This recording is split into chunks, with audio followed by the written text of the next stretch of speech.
Good morning. Top of the morning, my peeps. As always, fortunate, blessed, grateful to be alive this morning. My feet touched the ground. I hope everybody had a nice weekend. Time to get it. Today is Monday. Hope everybody had a prosperous and blessed Monday.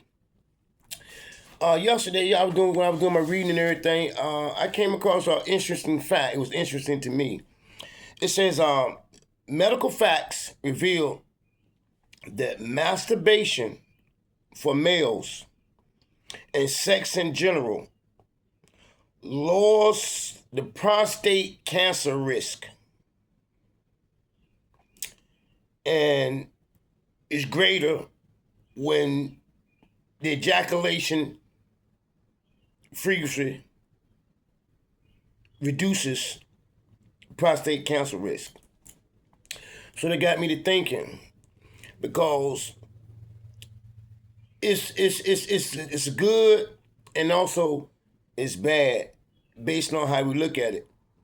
Because from the perspective of the tenets of religion for Christian, Muslims, and whoever follow the tenets, masturbation is forbidden. It's considered a sin. So you have the worldly point of view where you have benefits from masturbation. Then you have the tenets of faith that says it's a sin. So I guess to each his own. You gotta make it your own decision. But then it got me. For some reason, I continually been thinking about this particular topic. Okay, and the topic is love. Because love is such a beautiful thing, Love is beautiful. Anybody who's had the opportunity to have been in love, oh my God, it was beautiful. However, love has many definitions and love has many faces. And my brother, he was on an active addiction, and he was out there when he was doing what he was doing. But he made a decision. He had got tired, and he said, after this day here, I'm out. So he disappeared. But when he disappeared, one of the things that he felt that he needed to maintain his sobriety was a soulmate. So God blessed him with a magnificently beautiful woman. Gorgeous on the inside and the outside. And she didn't use. And by her not using, that gave him an opportunity to be with someone who didn't suffer the same disease as he. So if he had a craving, he could talk to her about it. She could walk him through it. And they can defeat the craving. If he wanted to go around his old friends, his old acquaintances, his old stopping grounds, anything that could possibly be a trigger for him, she said no. She protected him. She protected her investment. She protected her love. That's what happens when we have a soulmate who doesn't use. Now, I was dealing with a young lady, and she had an addiction just as worse as mine. Hers was gambling. So one day, we both agreed we're not going to be active in our respective addictions. Watch this. So one day I'm chilling, I ain't thinking about no drugs or nothing.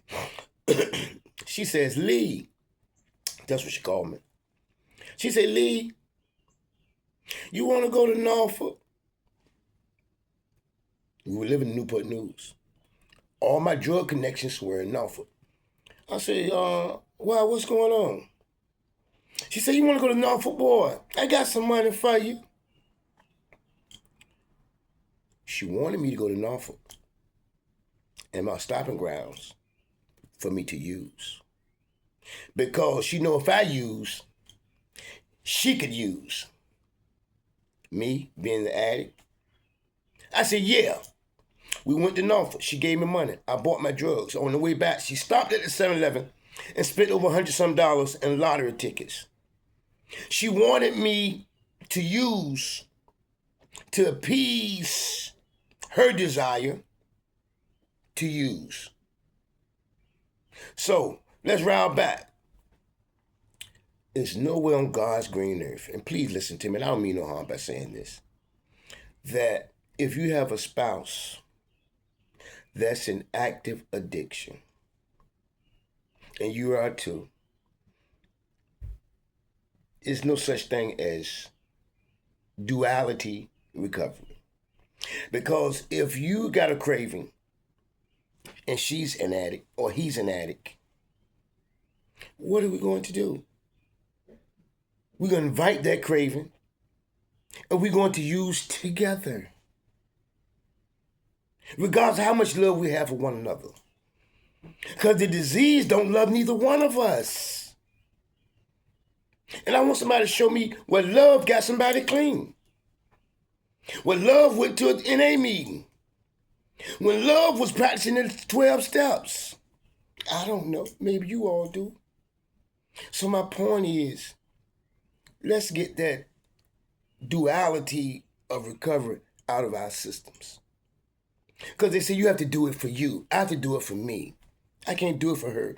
She can't do it for him. It has to be an individual decision. And recovery is an individual program. I just want to share that. Love her from afar. Love him from afar. Until you all get to the safe point and the safe ground when you could be satisfied in your recovery and have all your tools and try that thing again. Because addiction don't give a damn about love. With that, I'll see you all later. Peace.